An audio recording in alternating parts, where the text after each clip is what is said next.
বাচ্চাদের উত্তর সময় যায়, এরা এসে বলতে হুজুর এবার একটা চাই, একটা পরিবর্তন চাই, আপনারা যদি এরা নামেন তাহলে আমরা ইসলামের পক্ষেই চিল্লা মারব, যেখানে আছেন সেখানে।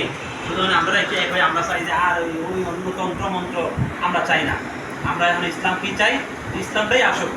এবং বিভিন্ন বাড়িওয়ালা দেখা হয়েছে ভাই একটু খালি কাজ একটু ভাই কাজ করা যাবে ভাই, আমার বউরেও করে রাখছি, আমার বাচ্চাকে তো সবারই করে রেখেছি, এবার ইসলামের পক্ষে যে দাঁড়াইব তারাই ইনশাল্লাহ চিল্লা মারবে। এইরকম যে মানুষের মধ্যে যে পরিবর্তন, সবাই একটা প্ল্যাটফর্ম মতো একটা জায়গা খুঁজতেছে, আমরা যদি তাদের কাছে এরকম সময় পাওয়ার পর আমরা যাইতে না পারি তাহলে আমাদের ব্যর্থতা। এখন কীভাবে যাইবো? আমি কি যাতে সব জায়গা চিনি, আমার যে ভাই 48 আছে সে 48-এর রন্ধে রন্ধে প্রত্যেকটা গর্ব বারবার চিনি, যে প্রত্যেকটা মানুষ সে আমাকে যদি আমরা একটা টিম ভিত্তিতে গ্রুপ করবো। অলরেডি আমি যে কথা একটা কম্পিউটার তৈরি করছি, এখানে একটা আপনাদেরকে দিব। যেমন 6 তারিখ বুধবার বাদেশা 65 নং ওয়ার্ডে আমাদের থানা মেলার 3 জন সদস্য, 3 জন এরা 65তে সফর করবে।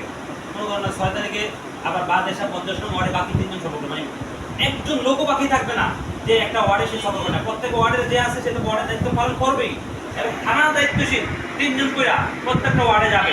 লোক নাই, কেউ নাই, কোনো কিছু দরকার নাই, দোকানে দোকানে দাওয়াত দেবো, রাস্তা রাস্তা দাওয়াত দেবো। আমি মাদ্রাসায় অসুস্থ জ্বরে পড়ে রয়েছি, 7-8 জন লোক আইসে আইসা বাবু বড়জুর কই অফিসে যে ওস্তাদ কথা ছিল বললো যে হুজুর অসুস্থ শুয়ে রয়েছে, হুজুর সাথে একটু কথা বলবো, দেখে আনবে। আমি পরে আমার কাছে গেলাম, আমি বললাম আমি অসুস্থ আসতে পারবো না, আমার কাছে গেছে। যারা বলবো ও আপনাকে চিনি, আমরা একটু আপনাকে একটু কথা বলতে আসছি, দেখা করতে আসছি, হাতে কাগজ করো, দেখা করতে আসছি। তো আমরা চাই যে আমরা এখানে একসাথে মিলেমিশে কিছু কাজ করি, আমরা আমাদের ভেদাভেদ দূর করতে চাই। একটা দলের রাজনৈতিক দলের আর কি দাওয়াত নিয়ে গেছে এবং আমার সদস্য করাবে, আমি একটা থানার সভাপতি, সে তার জানা না, এবং সে আমাদের সদস্য করার জন্য 6 জন লোক গিয়ে উপস্থিত। হজরত আপনার নামটা বলেন, আমরা ইচ্ছা আপনার সাথে আবার যোগাযোগ করবো, আপনি সদস্য হবেন, আমি দলের নাম বললাম না। এখন দেখেন, এর আগে আমি যখন রাস্তাতে হাঁটতেছি মাগরিবের আগে, ওরা দেখছি প্রত্যেকটা দোকানে দোকানে যেতেছে, দাড়ি নাই, টুপি নাই, এরা কিন্তু দলের দাওয়াত দিচ্ছে। তা আমরা তো ইসলামের পক্ষে দাওয়াত দেবো, কোরআনের পক্ষে দাওয়াত দেবো, আল্লাহর পক্ষে আল্লাহর দাওয়াত দেবো, তা আমাদের কেন লজ্জা হবে? আমরা কেন দাওয়াত দিতে পারবো না? কথাটাকে আমার ভাই বুঝতে পারতেছেন? এই জন্য আমি যে কথাটা বুঝাইতে চাই, মানে এখন সবাই প্রত্যেকটা ওয়ার্ড এবং যারা যারা আছেন আপনারা আপনাদের মানে মতামতটা তুলে ধরবেন যে হ্যাঁ আমাদের 48 নং ওয়ার্ডে আমরা এইভাবে কাজ করতে চাই। আমাদের একদিন গেলাম ওই ধরনের 62-তে গিয়ে আধা ঘন্টা 1 ঘন্টা একটা দাওয়াটা দিয়ে সব শেষ করে ফেলা চলবে না। 62-তে 3 দিন 2 দিন পর যাওয়া হবে, কিন্তু আমি একলাই যাবো, বিষয়টা একদম সিরিয়াল সবাইকে দিয়ে দেওয়া হবে।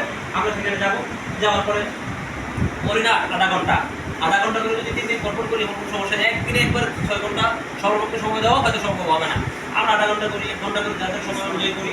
এর আগেও আমরা যাত্রাবাড়ি 62, 50, তারপরে 51, তারপরে 63 দাওয়াতের জোয়ার বসাই দিচ্ছি, এবং এরা নগর খুশি হয়েছে, খুশি আমাদের ইতিহাস দিচ্ছে। এটা তো করছি তো আল্লাহর জন্য, এবং অনেক লোক ভাই যাদের কোনো গাড়ি নাই, কোনো কিছু নাই, দাওয়াত নিয়ে গেছে, এরা খুশি হয়েছে, আসছে না, মানুষগুলো খুশি হয়েছে। আমার খালি দলের দাওয়াত করতে কিছু না, আমার ইসলাম বুঝে দিই মানুষগুলো একটু, কারণ আমাদের ইসলামই তো নাই। এইটার কাজটা আগে করি, তারপরে যখন ইসলাম আসবে দেখেন দেশ পরিবর্তন হয়েছে।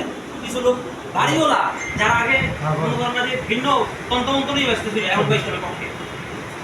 এই যে একটা পরিবর্তন আসতেছে, এই পরিবর্তন যদি আমরা দাওয়াত দিতে না পারি, তাহলে আমার কাছে না আনতে পারি, এটা আমাদের ব্যর্থতা। অতএব আমি আপনাদেরকে আহ্বান করবো, আপনারা সকলেই সম্মিলিতভাবে যাত্রাবাড়ি থানায়